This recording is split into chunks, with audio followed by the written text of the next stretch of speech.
Olá, minha saudação aos participantes do primeiro Congresso Brasileiro Espiritismo, Ciência e o Ambiente.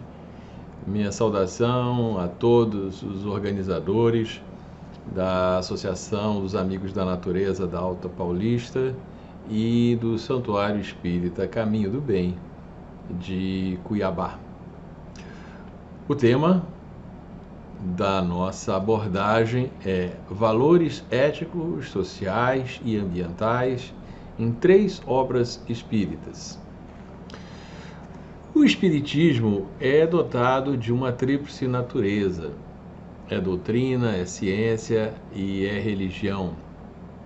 Do conjunto dos seus postulados, pode-se extrair um conjunto de princípios ou valores que devem nortear a conduta dos espíritas.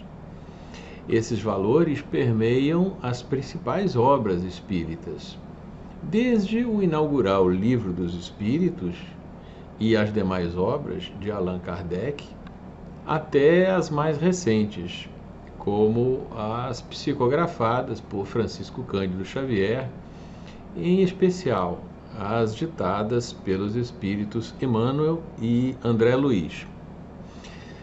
O presente trabalho se propõe a identificar alguns importantes valores definidores do espiritismo nos aspectos éticos, sociais e ambientais, a partir do exame de 3 de suas obras: o Livro dos Espíritos, de Allan Kardec, Socialismo e Espiritismo, de Leon Denis, e Nosso Lar, de autoria espiritual de André Luiz, psicografado por Francisco Cândido Xavier. O trabalho está assim estruturado. Após essa breve introdução, as sessões distintas abordam cada uma das mencionadas obras. Ao final, uma breve conclusão sintetiza as principais questões abordadas. O Livro dos Espíritos. O Livro dos Espíritos foi publicado em 1857 e continua atual, inovador, surpreendente e revolucionário, 164 anos depois do seu lançamento. Naquele momento, a França vivia sob o Segundo Império, com Napoleão III. As potências europeias colonizavam a maior parte do continente africano e grande parte da Ásia, com destaque para a Índia sob domínio inglês, o que incluía os territórios atuais do Paquistão, Bangladesh e Mianmar, além da própria Índia, e a Indochina sob domínio francês, compreendendo também os territórios atuais do Vietnã, Camboja e Laos. As religiões dominantes eram o catolicismo, denominações protestantes, o islamismo, o budismo e o hinduísmo. No momento do lançamento do livro, a expectativa de vida na França era inferior a 45 anos. No Brasil, cerca de 78% da população era analfabeta. E, em grande parte do mundo, ainda permanecia a escravidão. A quase totalidade dos países adotava a pena de morte. E em nenhum lugar a mulher tinha o direito de voto. A palavra ecologia ainda não tinha sido criada. Na realidade, ela surgiu pela primeira vez nas obras do naturalista alemão Ernst Haeckel, em 1866. O respeito aos direitos humanos, embora tenham sido proclamados na memorável Declaração de 1789, na Revolução Francesa, era ainda uma distante e improvável utopia, inclusive na própria França. A tiragem inicial do Livro dos Espíritos foi de 1.500 exemplares e a sua distribuição concentrou-se nos países francófonos. Hoje, o livro conta com milhares de edições e dezenas, provavelmente centenas, de milhões de leitores em quase todos os idiomas conhecidos. O Livro dos Espíritos trouxe revelações extraordinárias que afrontaram o pensamento dominante e o conhecimento existente à época, e que, decorridos esses 164 anos, mesmo com todo o gigantesco progresso científico e tecnológico vivido pela humanidade, não teve nenhuma de suas afirmações desmentida, mas, ao contrário, diversas delas foram confirmadas. Como se sabe, o lançamento da obra gerou intensa reação nos meios conservadores. E o livro foi duramente combatido, difamado, proibido e até mesmo queimado em praça pública, em cerimônias inquisitoriais, como, por exemplo, em 1861, o Alto da Fé de Barcelona, com a queima pública de 300 exemplares de livros espíritas. Em 1864, a obra foi incluída no Index Librorum Prohibitorum da Igreja Católica, sendo sua leitura interditada a todos os católicos. Ainda hoje há quem veja esta obra com preconceito, mesmo sem nunca a ter folheado.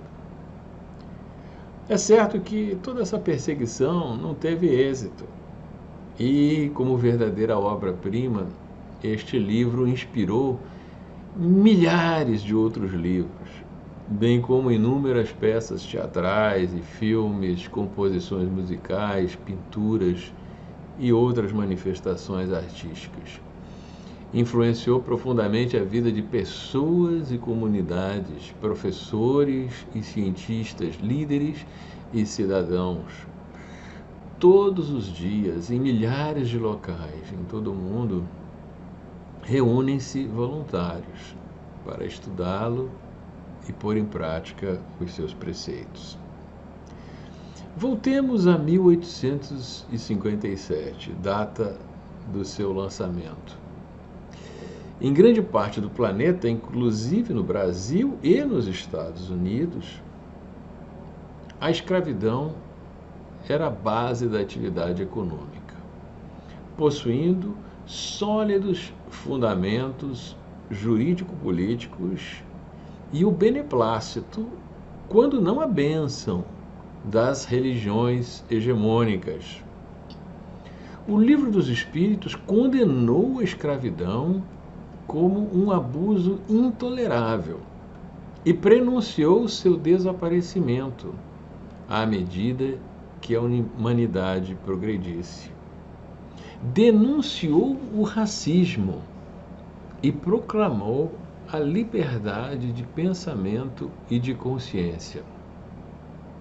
Ao tratar da diversidade das raças humanas, os espíritos dizem a Kardec: todos são da mesma família. Questão 53A. E acrescentam: todos os homens são irmãos em Deus, porque são animados pelo Espírito e tendem para o mesmo fim. Questão 54. Sobre a escravidão, uma mensagem clara: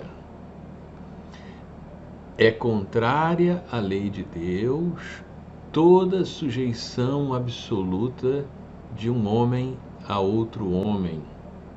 A escravidão é um abuso da força. Desaparece com o progresso, como gradativamente desaparecerão todos os abusos. É contrária à natureza a lei humana que consagra a escravidão, pois que assemelha o homem ao irracional e o degrada física e moralmente. Questão 829. Vejam que no mundo em que a escravidão era uma das mais importantes atividades, era a base da economia, da produção econômica de grandes nações, vem esta obra e faz esta condenação tão explícita. O Livro dos Espíritos foi além e trouxe uma vigorosa condenação à pena de morte, então vigorante em todos os países com sistema jurídico organizado, todos. Somente alguns anos após o seu lançamento, Venezuela e Portugal foram os primeiros países a abolir a pena de morte. O tema consta da questão 760. Desaparecerá algum dia da legislação humana a pena de morte? A resposta: incontestavelmente desaparecerá. E a sua supressão assinalará um progresso da humanidade. Quando os homens estiverem mais esclarecidos, a pena de morte será completamente abolida na Terra. Vejam que ainda não chegamos a esse ponto, mas hoje, em relação a 164 anos atrás, a maior parte das nações já aboliu a pena de morte. Naquelas que ainda a admitem na sua legislação, foi reduzido o número de crimes que pode ensejar tal condenação.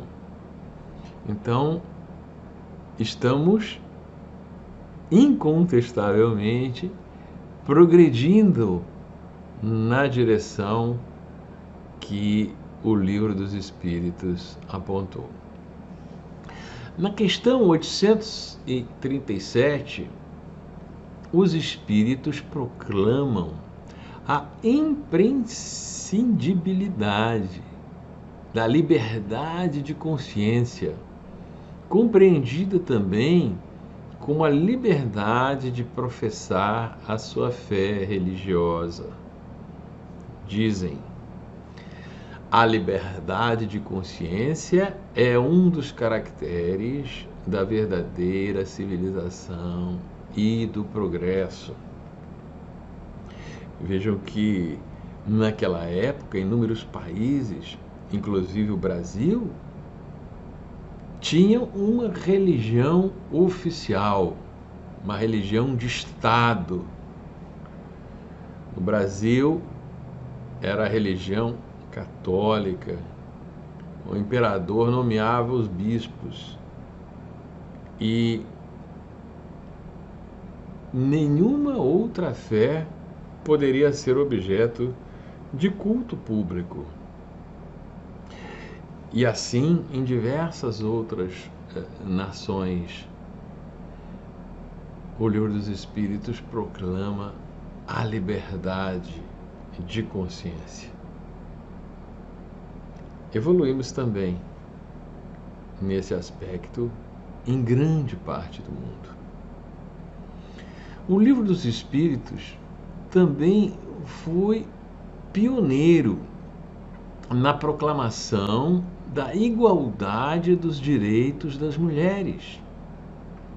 Em 1857, em nenhuma nação do mundo a mulher tinha reconhecida a sua cidadania e o direito de voto, o que só começou a mudar 3 décadas depois na Nova Zelândia. Até hoje, há países nos quais as mulheres não podem exercer determinados cargos considerados mais importantes na organização estatal. Ainda há países em que elas não podem dirigir ou não podem viajar sem autorização do marido. Há países em que elas não podem decidir sobre seu próprio casamento, há países que toleram a violência doméstica e assim por diante. Em regra, as normas que discriminam as mulheres são justificadas por preceitos religiosos que proclamam uma posição de subalternidade. Em muitos templos, as mulheres não podem orar ao lado dos pais, maridos ou filhos, tendo que permanecer em espaços segregados. Pois bem, 164 anos atrás, o Livro dos Espíritos proclamou a igualdade dos direitos do homem e da mulher nas questões 817 a 822, no capítulo que trata da lei da igualdade, explicitando que a lei humana, para ser equilibrada, deve consagrar a igualdade dos direitos do homem e da mulher. Todo privilégio a um ou a outro concedido é contrário à justiça. A emancipação da mulher acompanha o progresso da civilização. Sua escravização marcha de par com a barbaria. Os sexos, além disso, só existem na organização física, visto que os espíritos podem encarnar num e noutro. Sob esse aspecto, nenhuma diferença há entre eles. Devem, por conseguinte, gozar dos mesmos direitos. Questão 822. Vejam que conceitos, que valores extraordinariamente avançados para aquela época. E ainda hoje, em relação a muitos lugares e a muitas correntes de pensamento. Com relação ao que hoje compreendemos como questões ambientais, o Livro dos Espíritos esclarece que os seres humanos já passaram por experiências encarnatórias nos reinos mineral, vegetal e animal, de modo que todos os seres estão ligados. Abre aspas. Desde o átomo primitivo até o arcanjo, que também começou por ser átomo. Questão 540. Em outra passagem, afirmam que tudo é solidário na natureza. Questão 607A. Ao discorrer sobre as leis de conservação e de destruição, até mesmo um prenúncio da ideia de sustentabilidade pode ser deduzido das seguintes passagens. A terra produziria sempre o necessário, se com o necessário soubesse o homem contentar-se. Se o que ela produz não lhe basta a todas as necessidades, é que ele emprega no supérfluo o que poderia ser aplicado no necessário. Questão 705. Ou essa outra. Toda destruição que excede os limites da necessidade é uma violação da lei de Deus. Os animais só destroem para a satisfação de suas necessidades, enquanto o homem, dotado de livre-arbítrio, destrói sem necessidade. Questão 735. E ao longo de toda a obra do Livro dos Espíritos, principalmente quando se trata da terceira parte, a parte terceira das leis morais,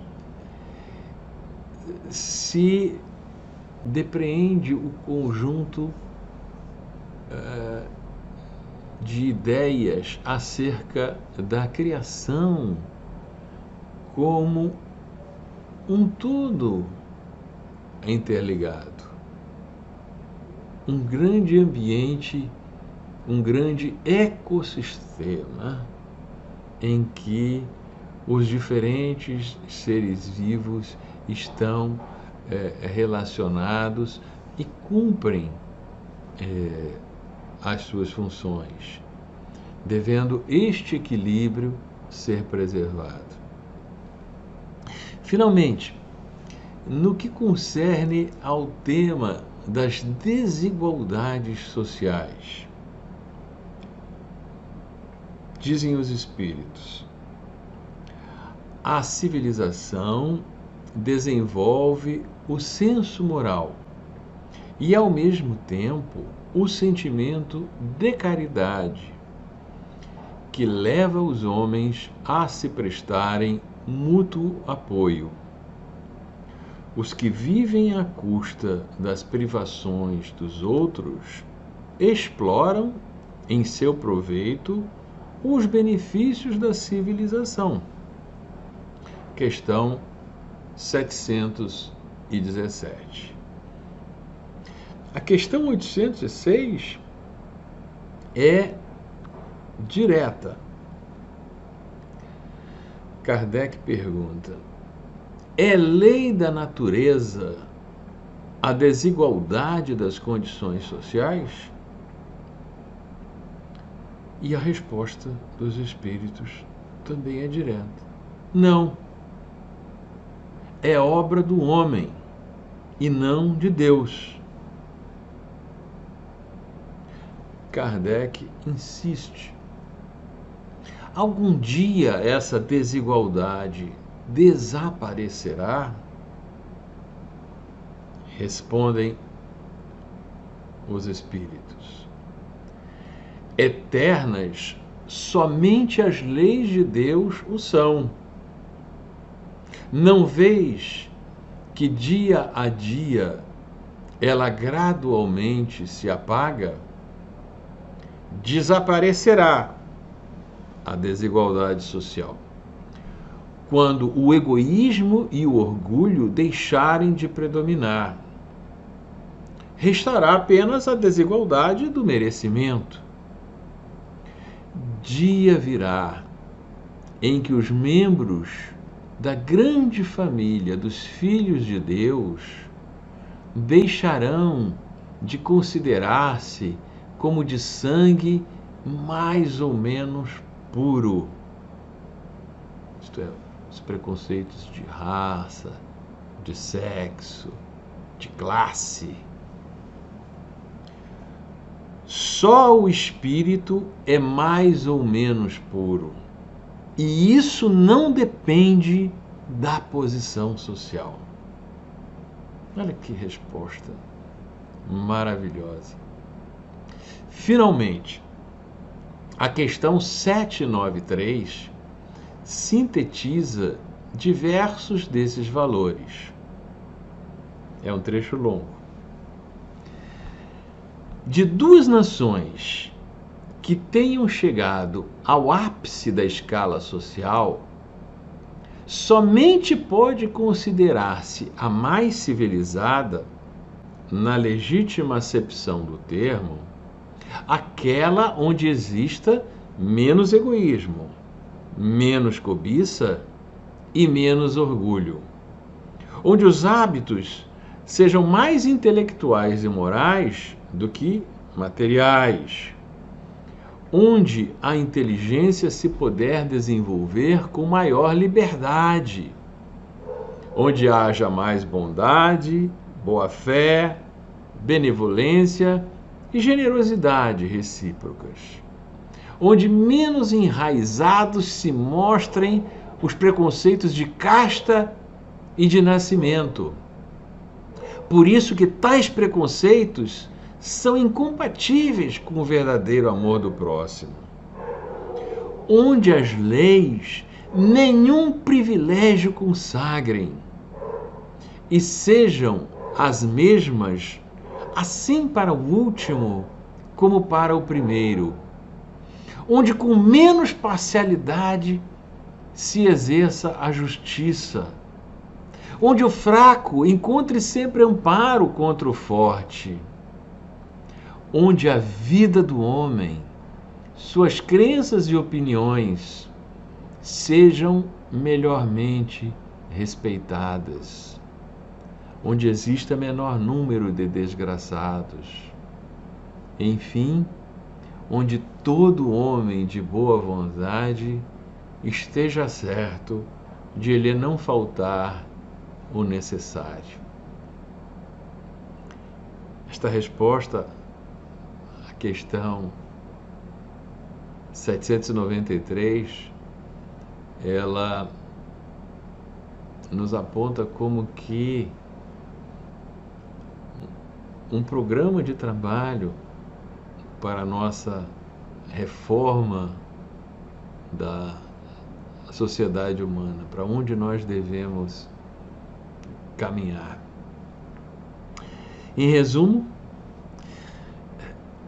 o ensinamento dos espíritos repudia os preconceitos, os privilégios, as injustiças contra mulheres, contra negros ou índios, entre outros, como fruto da ignorância, do egoísmo, do orgulho e da incompreensão dos ensinamentos de Jesus sobre o amor e a caridade. Ao mesmo tempo, o Livro dos Espíritos proclama a liberdade de crença, de opinião e a solidariedade. E há esperança. Ao expor a lei do progresso, os espíritos assim responderam à questão 797.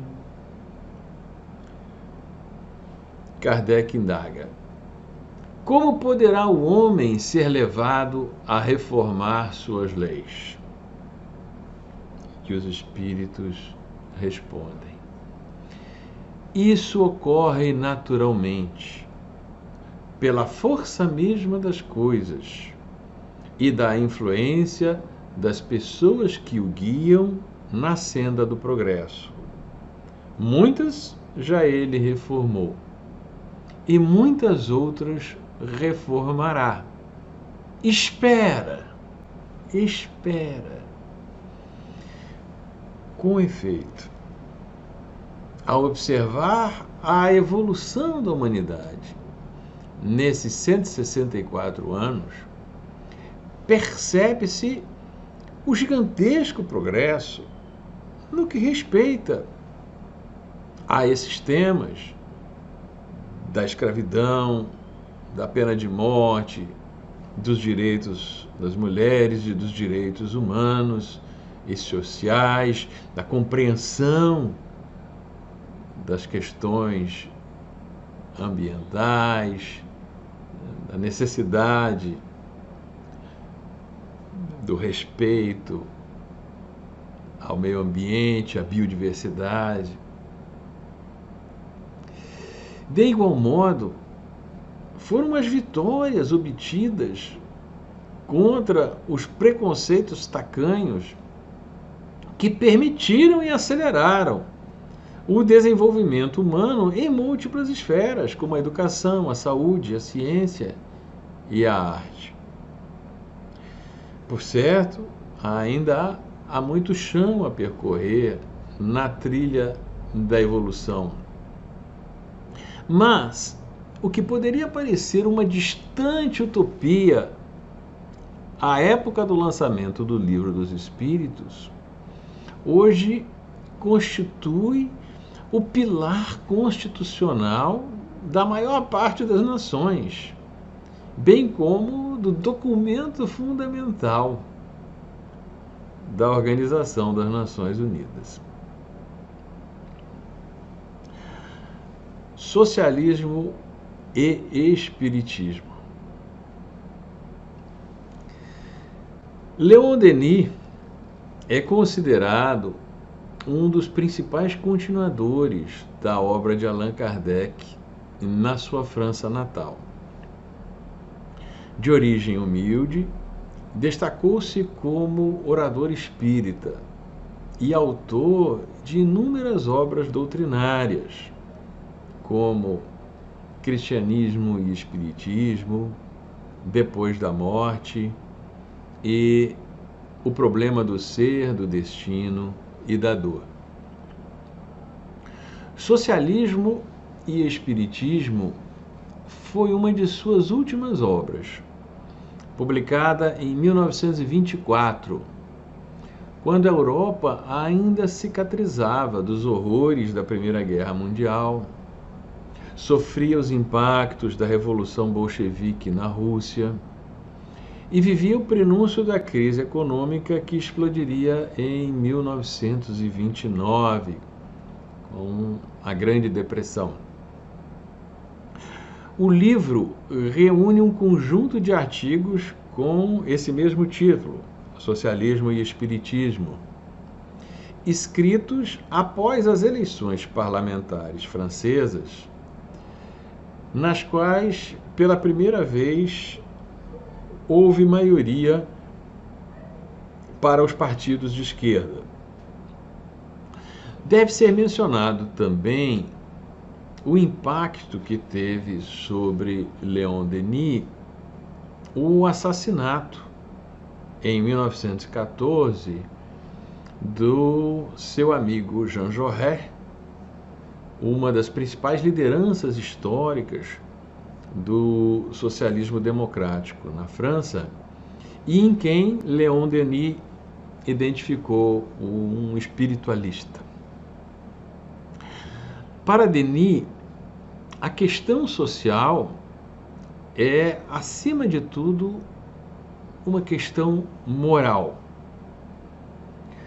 Ao longo do livro, Denis tenta estabelecer a complementaridade entre espiritismo e socialismo. Afirma que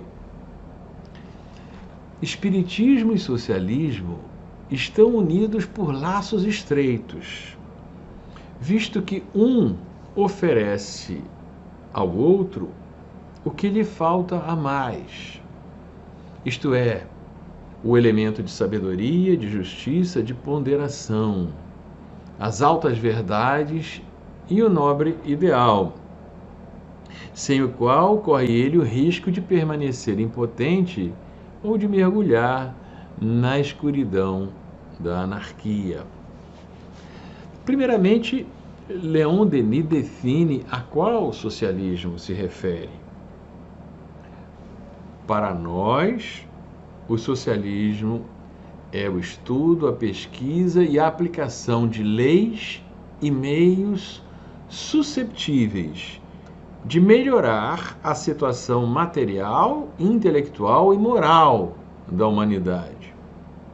Assim, em várias passagens, deixa claro o seu repúdio ao totalitarismo e à violência da experiência soviética, apontando a ausência de uma filosofia realmente humanitária e conciliadora. Por outro lado, reconhece que é a vontade de fazer cessar, ou pelo menos minorar, o sofrimento humano. É o desejo intenso de pôr fim às iniquidades sociais que inspira o socialismo sob suas formas variadas. Leon Denis tenta demonstrar as limitações da visão materialista predominante entre os socialistas do seu tempo, e acredito até, em grande parte, dos tempos atuais. Criticando, ele, o socialismo, se preocupa muito com o corpo material, que é passageiro, e muito pouco com um espírito, que é imortal. Observa que, para Jean Jaurès, a essência do socialismo não é de ordem material, mas moral. Assim, destaca que, para construir a cidade futura, para fixar a lei definitiva, é preciso, antes de tudo, conhecer a lei universal do progresso e da justiça e tomá-la por guia. Pois se não adaptarmos nossas obras à lei eterna das coisas, faremos somente uma obra efêmera, erguida sobre a areia, e que ruirá. Assim, Leon Denis identifica na educação o pilar para a transformação da sociedade. Selecionei 3 passagens do livro. Diz assim: o essencial é dar ao povo uma nova educação, baseada sobre uma doutrina espiritualista ampla e racional. Em outra, sob esse aspecto, frisamos que o socialismo tem um grande papel a representar: o de introduzir na alma do povo o culto da beleza intelectual e moral, sob formas simples, mas capazes, porém, de agir contra prazeres malsãos, nos quais o espírito se corrompe e o bom gosto se perverte. Seria elevar o pensamento para o ideal, no qual converge toda evolução universal, para essas alturas onde se refletem a luz, a verdade, a bondade. Pois não é suficiente assegurar somente o bem-estar material. É necessário oferecer ao homem a força moral que o sustentará em suas provas, reveses, doenças, bem como face à morte dos entes queridos.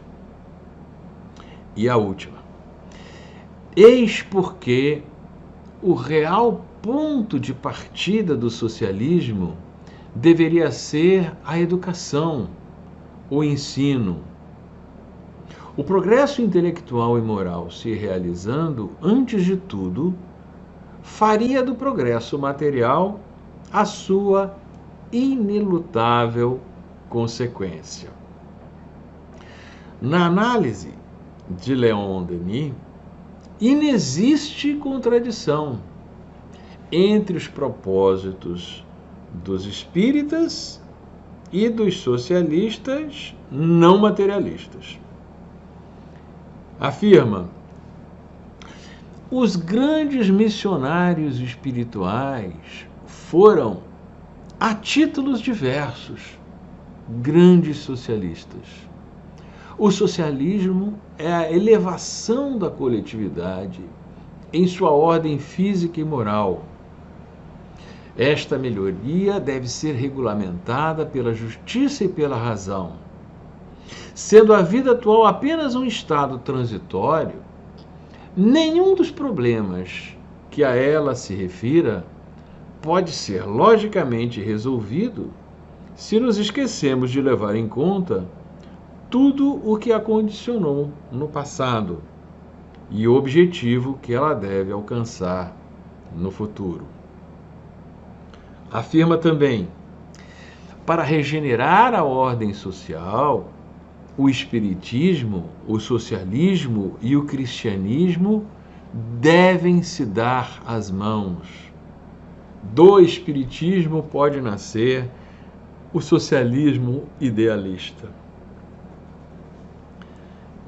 Mais adiante, o verdadeiro socialismo consistiria então em estudar, em observar as leis e harmonias universais para realizá-las, tanto quanto possível, na Terra, tanto na ordem física quanto nas faculdades do espírito e nas qualidades do coração. O socialismo do futuro será o socialismo espiritualista, pois ele realizará um ideal baseado no desenvolvimento das mais elevadas faculdades da alma. Somente ele saberá dissipar os preconceitos de castas, de raças, de cores, de religiões e fazer nascer um sentimento profundo de fraternidade humana. E ao final, proclama Leon Denis: o Espiritismo é um poderoso meio de propaganda e de realização de todas as grandes, generosas e humanitárias ideias. Ele oferece ao socialismo uma base e uma aprovação, demonstrando que os princípios de solidariedade, de fraternidade e de justiça que formam a sua essência se encontram nas leis universais e são a regra dos mundos superiores. Dessa forma, Leon Denis, conhecido como apóstolo do Espiritismo, nos indica que os valores espíritas se encontram muito próximos do ideário socialista democrático ou social-democrático e distantes dos pensamentos totalitários e preconceituosos.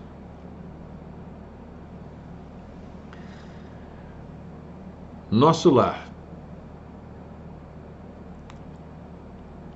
Das centenas de obras psicografadas por Chico Xavier, Nosso Lar foi a que alcançou a maior tiragem e o maior número de traduções para outros idiomas. O filme que adaptou a obra para o cinema em 2010 também alcançou grande sucesso, com mais de 4 milhões de espectadores.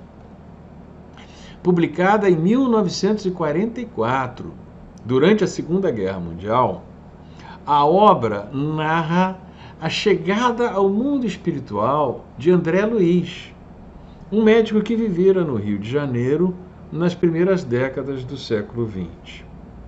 Nosso Lar inaugurou a série A Vida no Mundo Espiritual, composta de 13 livros, como Missionários da Luz, Obreiros da Vida Eterna, etc. Em todos esses livros são descritos aspectos importantes da vida nas colônias espirituais, no umbral, e da atuação dos espíritos junto aos encarnados na Terra.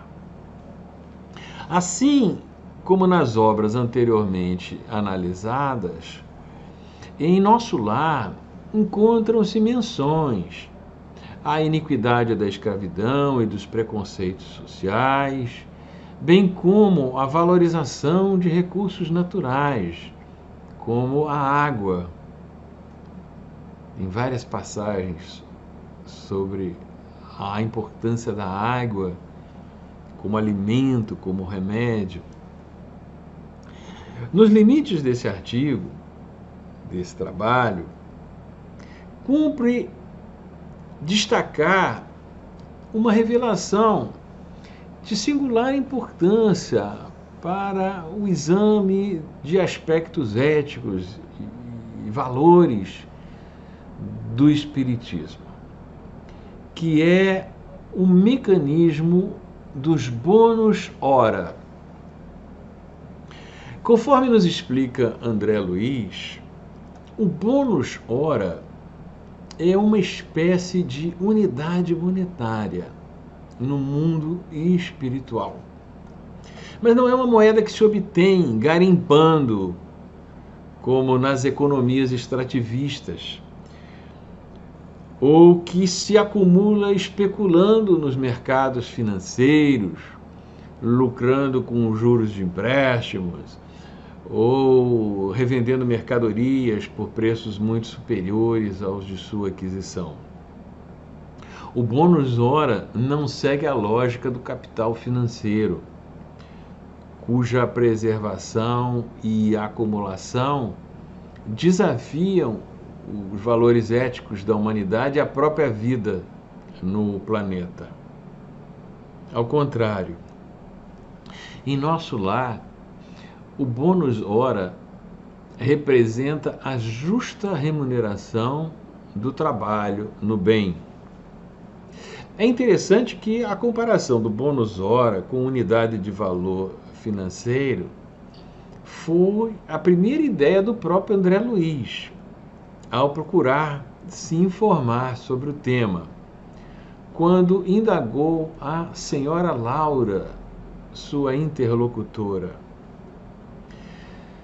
Que me diz do bônus hora?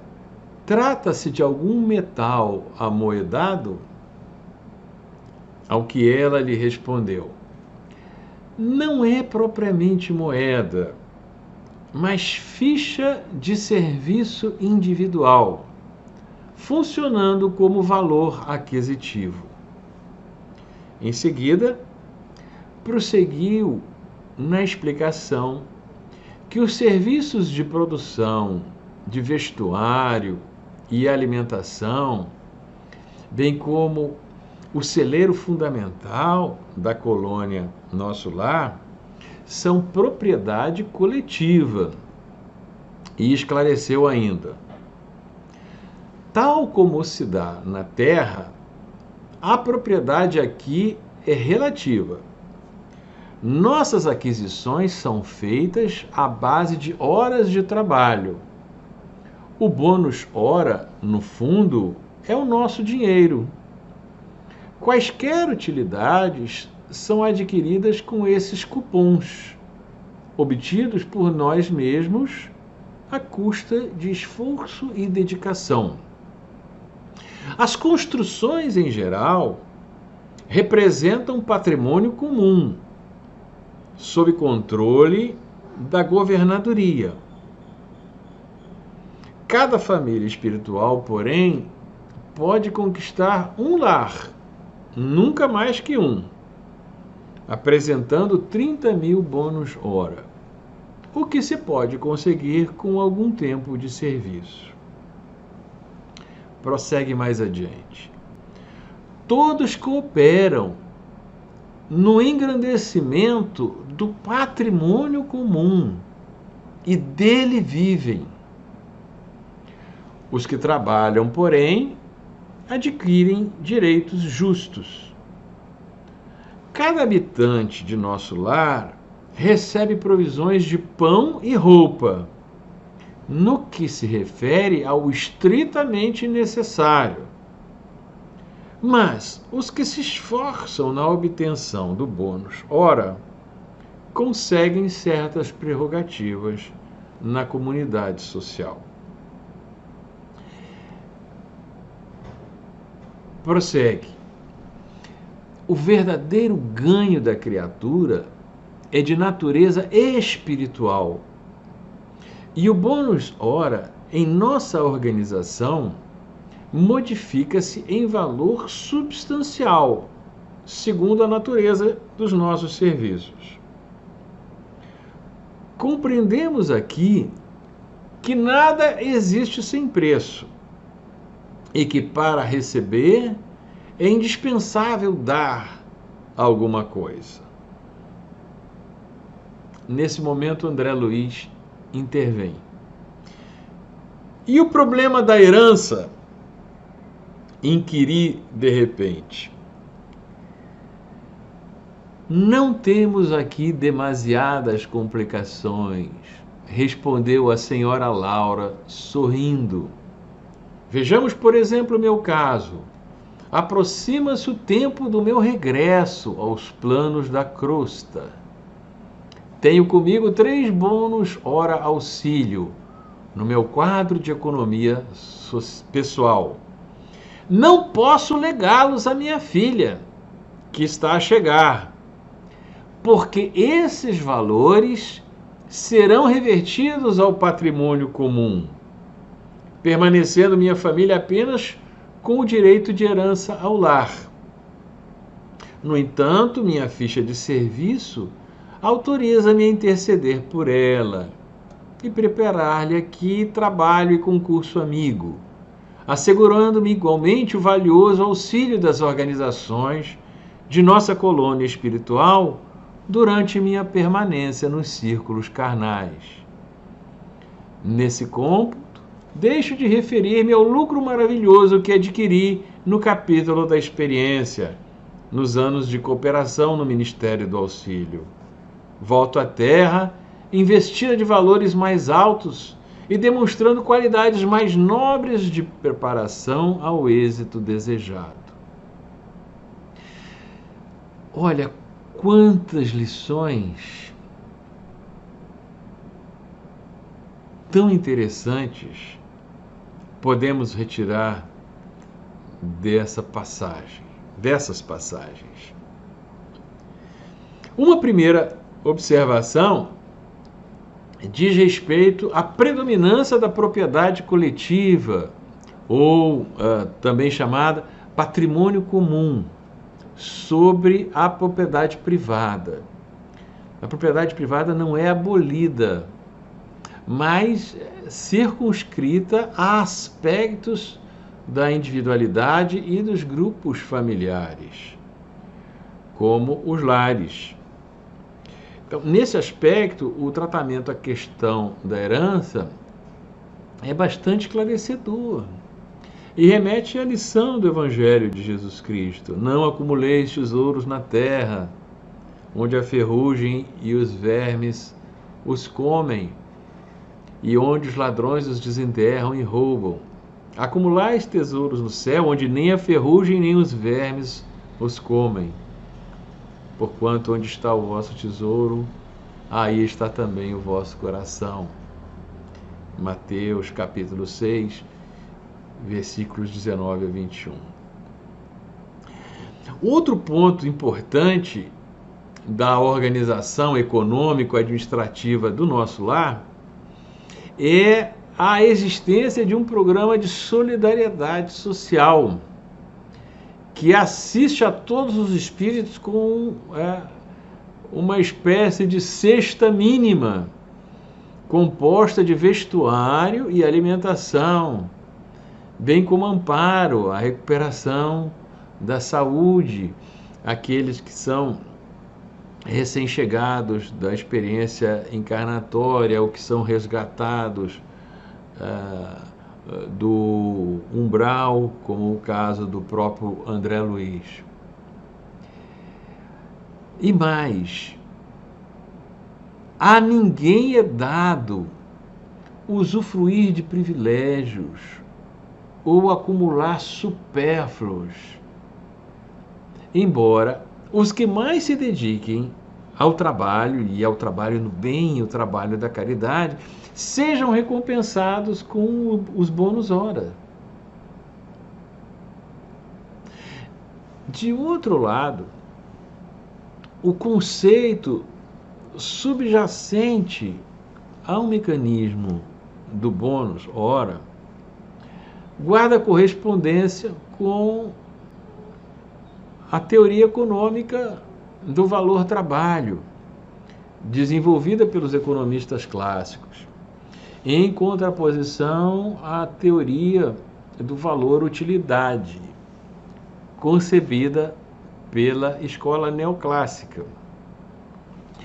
Em apertada síntese, na teoria do valor-trabalho, o valor de um bem, de uma mercadoria, resulta da quantidade de trabalho despendido na sua produção.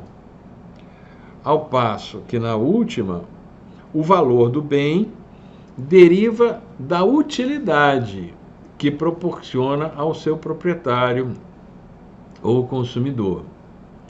A teoria do valor-trabalho é a que, historicamente, fundamentou as análises e proposições econômicas socialistas.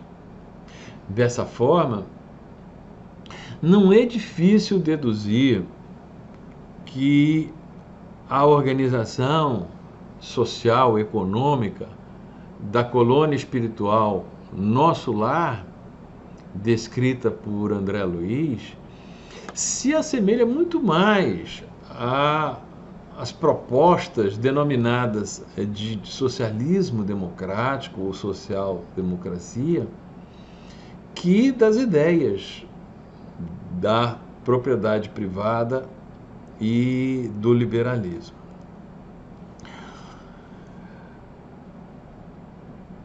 Bom, meus caros, do breve estudo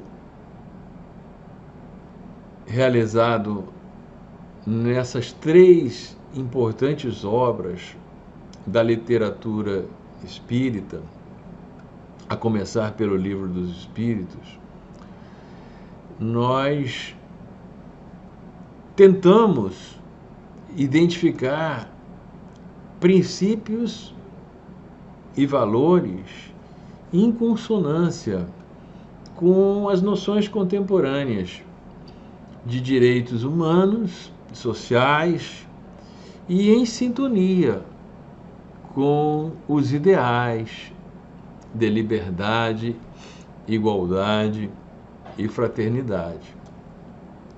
Num artigo intitulado exatamente Liberdade, Igualdade e Fraternidade, incluído em seu livro Obras Póstumas, Allan Kardec afirma que essas 3 palavras constituem por si sós o programa de toda uma ordem social que realizaria o mais absoluto progresso da humanidade, se os princípios que elas exprimem pudessem receber integral aplicação.